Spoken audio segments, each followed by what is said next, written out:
Hey guys, and welcome back to the channel. Today I have a super beginner tutorial, and this is essentially just showing you how to make this wrought iron fence. Now, even if you're not interested in making a fence and you feel like moving on from this tutorial, keep in mind that the principles you're going to learn here as a beginner are super useful because we're actually relying on modifiers to do most of the work here. We're hardly going to be doing any modeling, barely anything, if anything at all. It's just super simple because we're going to be using some simple modifiers.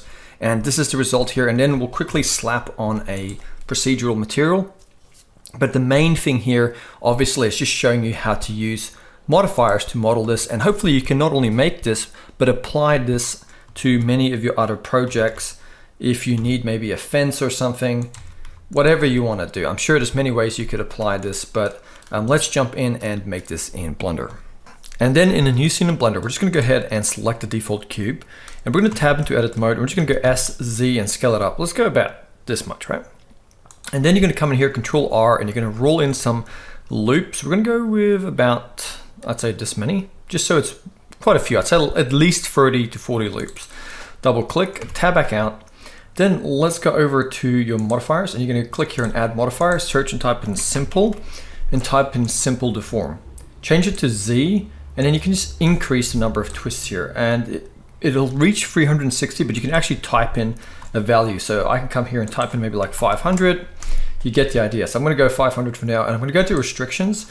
And this is the cool part. I can come here and I can limit the bottom, and I can kind of limit the top by pulling these two values together, right? Till I get sort of the areas excluded. And if they're twisted away from each other, you can just simply come here to the angle and just make slight adjustments till they kind of line up a little bit like that. It doesn't have to be absolutely perfect, but you just more or less want to get it in place. I might have to just adjust these two a little bit more. It's just sort of play around with them till you get them to kind of line up with each other like that. So I might just rotate it slightly in the viewport like that. There we go. Now we have this sort of look. I think maybe that's just a few too many turns, so I might just make this more like 300. But once you have something that you like, what you're going to do is you're going to go ahead and go to your modifiers again. You're going to add a bevel modifier. So I'm going to type in bevel, and then you can give it a nice bevel however you want. So I'm going to go with a little one like this, and I'm going to increase the segment count here. And then if you want to, you could also go and add a sub and give this a subdivision surface. And then right click and go shade smooth. And just like that, you now have this modifier based system, and you can still come here and you can adjust things that you want, right? It's still completely adjustable, which makes this really cool. But I'm going to leave the settings as they are, knock all these down, and let's go ahead and now add an array modifier, like so. And then with the array, now I've rotated mine in the viewport, so I'm going to go Control A, and I'm just going to apply the rotation just to fix that issue. And what I'm going to do here is I'm going to come here to the array, and I'm going to increase this offset amount, and I'll give this maybe a count of 5. So we have 5 of these whatever you want to call them, pickets or spokes, and I pull them apart about this much. And then what we're going to do, we're going to go Shift A, we're going to add in a plane. We'll go G, Z, and move this plane down. Tab into edit mode, and let's scale this plane up slightly, and then go E to extrude and Z, and extrude it down about this much. And then what you can do, you can select the whole thing, go Shift D to duplicate, move it up to here. And now all you have to do is just select these two faces, and you can go G, X, and drag them along here. And then select the whole thing, and you kind of adjust them. Now you have this simple sort of just rail that goes along here. Now here's where things get interesting. I can go back into object mode. I can grab this guy here. I can go Shift D to duplicate and move him down. Tab into edit mode, and I can still tab in here, and I can go S and scale it up. Make it even taller. And you can see it still keeps that curve. And I can even grab it again. I can go Shift D to duplicate and move this guy up. Tab into edit mode, and now I can actually grab this top here, turn on proportional editing and scale it like so to make it spiky. Maybe grab the middle here, bulge that out. You get the idea here. I can make it very interesting. And then all you'd have to do in that case is just come here to the array and just offset it again till it matches up. Now I think that looks a bit too big, so I'm going to just select the whole thing in edit mode. I'll scale it down and then move it down like that. And I'll tab back out, and then I'll just kind of once again adjust that array there once I've done that, just so it all matches up.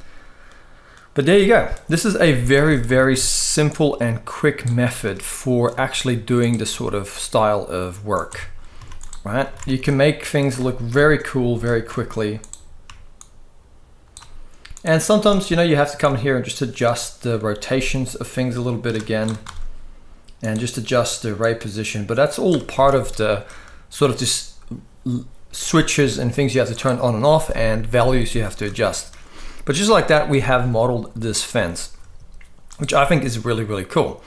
Like I said, you could extend this now in all sorts of ways. So what I'm gonna do, I'm gonna go ahead and I'm just gonna just grab this bar here. I'll tab into edit mode, and I'll go Control B, just give that a slight bevel, roll the middle mouse button.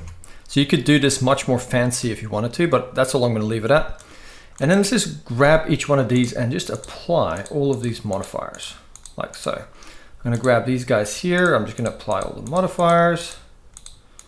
Grab these guys here. I'm gonna do the same thing. There we go. And then I'm just gonna hold and shift. I'm gonna grab everything, Control J, and join it together. And it's quite large, so we're just gonna go ahead and scale it way down and place it over here. So scaling it way down. Control A, I'm going to apply the location, rotation, and the scale. So there we have it. I'm going to grab our camera, I'll move it in here, and let's make some wrought iron. So once you have your camera positioned in a way that you think looks cool, you know, I'm going to maybe go something like that. There we go. You can go ahead and change your render engine to cycles. If you have a GPU, always use it, it helps a lot. And then maybe make it like 45 on the max samples. And then go Shift A, let's go to our light options, add in an area light. And with your light settings, you can make it like 400. It really depends on the scale of your scene. Increase the size. And you know, there's a billion tutorials on lighting. I've covered it a million times, so I'm just gonna keep this really simple. So just add some lights essentially to your scene. It's really that simple. And then select your new object, go to your materials, create a new material, and let's just see if that's applied to everything. So in this case, we have two materials, so I'm just gonna get rid of them. We just want everything to have one material. We'll call it iron. And with that done, let's hop into our shading. And inside of our shading, this is gonna be a super easy material. We're just gonna go Shift A, search, and get a noise. Get a noise texture, plug the factor into the base color. Then go Shift A, search, and get a ramp. Grab a color ramp, place it on here. Drag these two values closer together. And then you want to come here and increase the detail to 15. Bring the roughness up. And then just keep bringing these values sort of closer together. And you might have to up the scale just a little bit as well. There we go, so up the scale.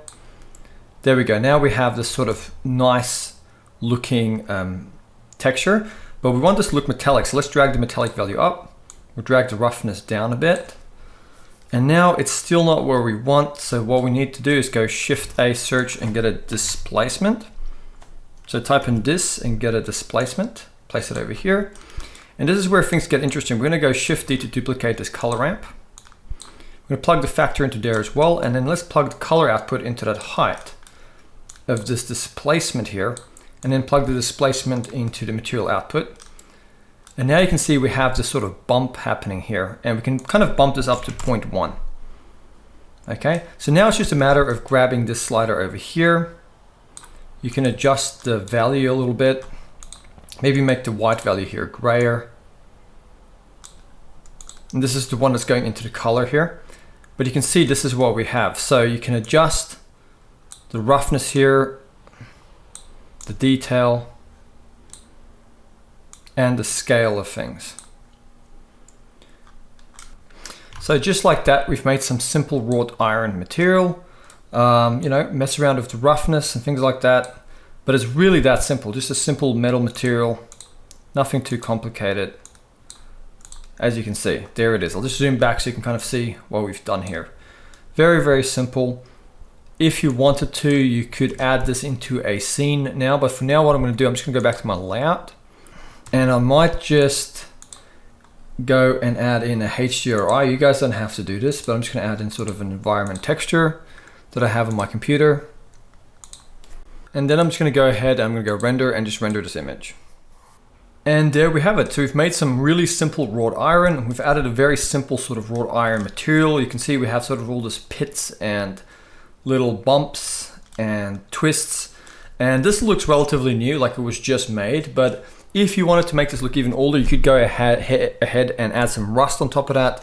Procedurally, you can add some oil, some grease, some paint, all sorts of sort of like areas in it where it's occluded. You can add just like spider webs, and that'll add realism. That's ultimately what makes something more realistic. It's not just a nice material, but layering different materials and things on it, like dirt, spider webs, putting leaves around the scene. Those are the sort of things that add realism. So I hope you guys have just enjoyed this basic how to make a fence, learn some basic principles of modeling something using the modifiers. You can see here we have this model here that we've made very quickly just using some simple modifiers. I'll see you guys next time, and thank you for watching.